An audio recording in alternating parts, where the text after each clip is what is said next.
বড় লোকেদের সন্ধ্যের টিফিন। বেটু, দেখো বেটু, আমি তোমার জন্য ইভিনিং স্ন্যাক্সে কি নিয়ে এসেছি। কি এনেছো মম? তোমার favourite chicken 65 with chicken internet. ও মম, থ্যাংক ইউ। নাও বেটু, এবার ঝটপট স্ন্যাক্সটা ফিনিশ করে নাও তো। বেটু, তুমি এবার ইভিনিং স্ন্যাক্সটা খেয়ে নাও, আর তোমার জন্য না আরেকটা সারপ্রাইজ আছে। সারপ্রাইজ? কি সারপ্রাইজ মম? বলো প্লিজ বলো। ওকে বলছি আমি তোমার ফেভারিট বিরিয়ানি অর্ডার করেছি। Oh my god, biryani! Thank you my sweeter. আমাদের সন্ধ্যের টিফিন।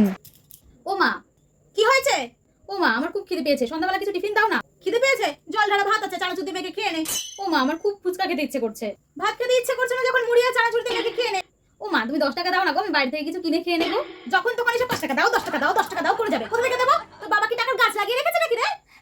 শোন, আগে আমার বাবা মায়েরা 2 টাকার মেরি বিস্কুট এনে দিত 10টা, ওটাই জলে ভিজিয়ে খেয়ে বসে থাকতাম। আর এখন আবার নতুন ফ্যাশন হয়েছে, চাউমিন রোল ছাড়া মুখে রোচে না। যা এখান থেকে যা। তোর ব্যাং ভালো লাগে না।